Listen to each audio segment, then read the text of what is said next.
कथा अनंता का आज का वीडियो थोड़ा खास है क्योंकि हम ले आए हैं आपको श्री कृष्ण की नगरी द्वारका।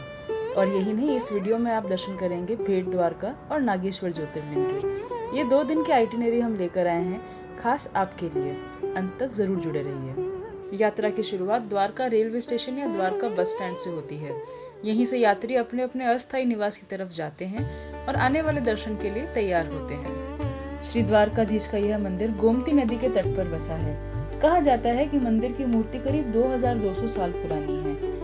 15वीं और 16वीं शताब्दी में इस मंदिर का विस्तार भी हुआ था। आज जो हम मंदिर देखते हैं उस मंदिर को निज मंदिर या जगत मंदिर के नाम से भी जाना जाता है। यह 4 धाम में से एक धाम माना गया है। अभी अपनी स्क्रीन पे आप दर्शन कर पा रहे हैं द्वारकाधीश की मंगला आरती के। यही वह मूर्ति है जो 2200 साल पुरानी बताई जाती है।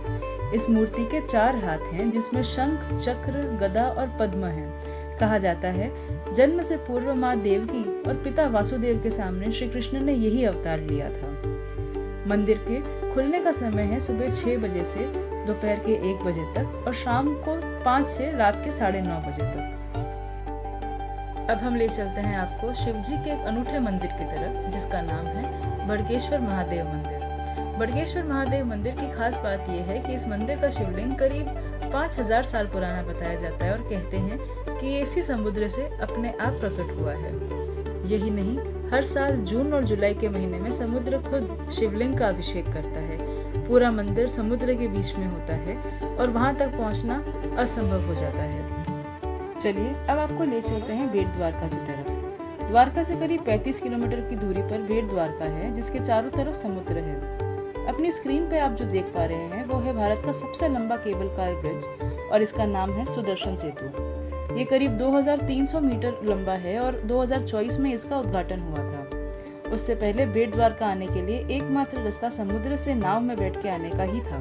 महाभारत और अन्य वेदों के अनुसार श्री कृष्ण की द्वारका सोने और रत्नों से बनी थी।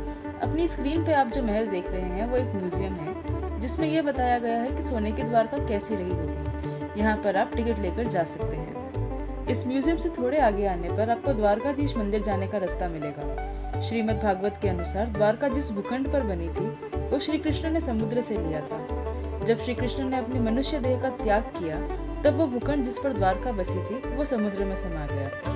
भेट द्वारका जिस समुद्र के बीच बसा है उसी समुद्र के तल में द्वारका के अवशेष मिले हैं। जब भक्त द्वारका आते हैं उनकी यात्रा भेट द्वारका आए बिना अधूरी मानी जाती है। इस मंदिर में जाने के लिए महिलाओं और पुरुषों की अलग अलग कतारें लगती हैं। अंदर काफी सारे छोटे मंदिर बने हुए हैं और इस मंदिर का अभी हाल ही में जीर्णोद्धार हुआ है।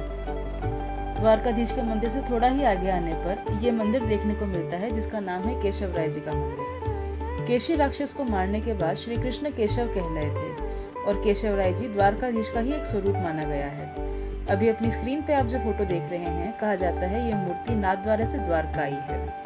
केशव राय जी के मंदिर से थोड़ा ही आगे जाने पर हम आते हैं हनुमान दांडी मंदिर। ये भारत का एकमात्र मंदिर है जहां हनुमान जी और उनके पुत्र मकरध्वज की एक साथ पूजा होती है। कहा जाता है ये मूर्तियां स्वयंभू हैं।